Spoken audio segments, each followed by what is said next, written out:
Assalamualaikum dan selamat sejahtera. Saya Muhammad Alif Haikal bin Hashim, nombor matrik 283254.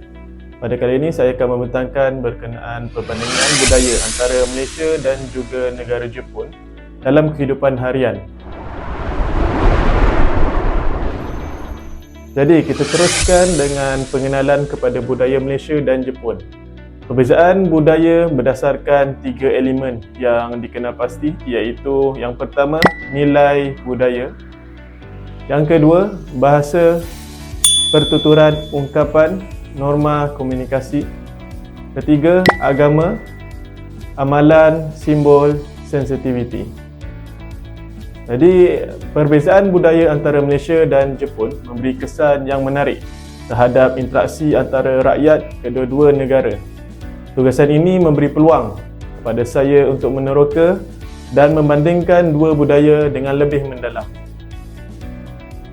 Kenapa saya memilih negara Jepun sebagai pembandingan antara negara Malaysia? Adalah kerana budaya negara Jepun dikatakan 20 tahun maju ke hadapan berbanding Malaysia melalui pelbagai aspek yang membawa kemajuan dan dapat dijadikan contoh kepada negara dan masyarakat yang lain.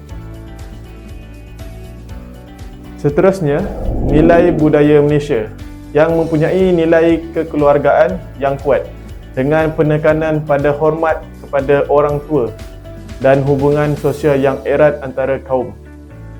Selain itu, budaya Malaysia pula sangat mengutamakan kekeluargaan dan keramahan dalam masyarakat. Seterusnya, Jepun, nilai budaya Jepun menekankan kesopanan, disiplin dan kerja keras. Konsep seperti gaman, kesabaran dan wa yang bermaksud harmoni sangat penting dalam masyarakat Jepun.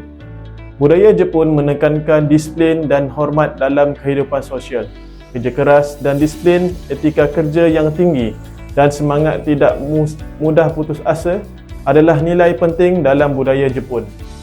Kesederhanaan dan estetika, konsep seperti wabi-sabi yang bermaksud keindahan dalam ketidaksempurnaan sangat dihargai dalam seni dan kehidupan seharian. Terusnya, etika kerja dan disiplin. Bagi Malaysia, walaupun rakyat Malaysia juga rajin bekerja, mereka lebih fleksibel dalam pengurusan masa dan lebih mengutamakan keseimbangan antara kerja dan kehidupan. Bagi negara Jepun, masyarakat Jepun terkenal dengan etika kerja yang tinggi, ketepatan masa dan budaya kerja berpasukan yang kuat. Dalam persekitaran kerja, rakyat Malaysia mungkin perlu menyesuaikan diri dengan budaya kerja Jepun yang lebih ketat, manakala orang Jepun mungkin perlu memahami pendekatan kerja yang lebih santai di Malaysia. Seterusnya, nilai sosial dan kekeluargaan. Di negara Malaysia, nilai kekeluargaan sangat kuat dan hubungan sosial lebih erat.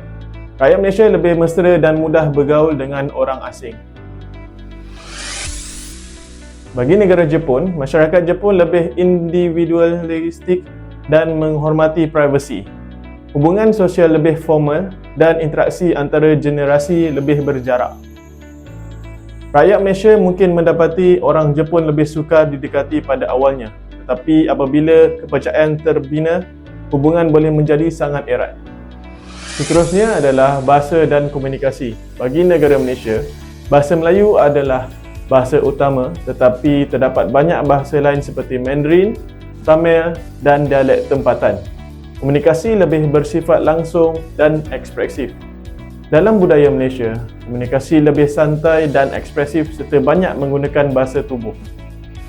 Seterusnya, bagi negara Jepun, bahasa Jepun mempunyai sistem tulisan yang kompleks seperti kanji, hiragana, katakana. Komunikasi sering bersifat tidak langsung dengan penggunaan bahasa tubuh dan ekspresi wajah yang halus. Dalam budaya Jepun, orang sering menggunakan bahasa hormat, keigo, dan komunikasi mereka lebih tidak langsung. Agama dan kepercayaan. Malaysia, Islam adalah agama rasmi tetapi terdapat kebebasan beragama dengan kehadiran agama lain seperti Kristian, Hindu dan Buddha. Budaya Malaysia pula mempunyai Islam sebagai agama utama dengan banyak amalan seperti solat, puasa dan pemakaian pakaian yang sopan.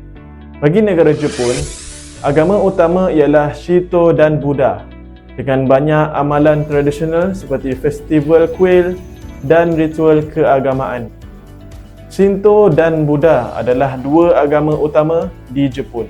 Amalan seperti majlis teh, festival keagamaan dan ritual kuil memainkan peranan penting dalam kehidupan masyarakat. Simbol seperti tori, pintu gerbang kuil, melambangkan peralihan antara dunia biasa dan dunia spiritual. Bagi kesimpulan untuk pembentangan pada kali ini adalah untuk memahami budaya lain boleh meningkatkan interaksi antara rakyat Malaysia dan Jepun. Kepelbagaian budaya menjadikan dunia lebih menarik. Sekian, terima kasih.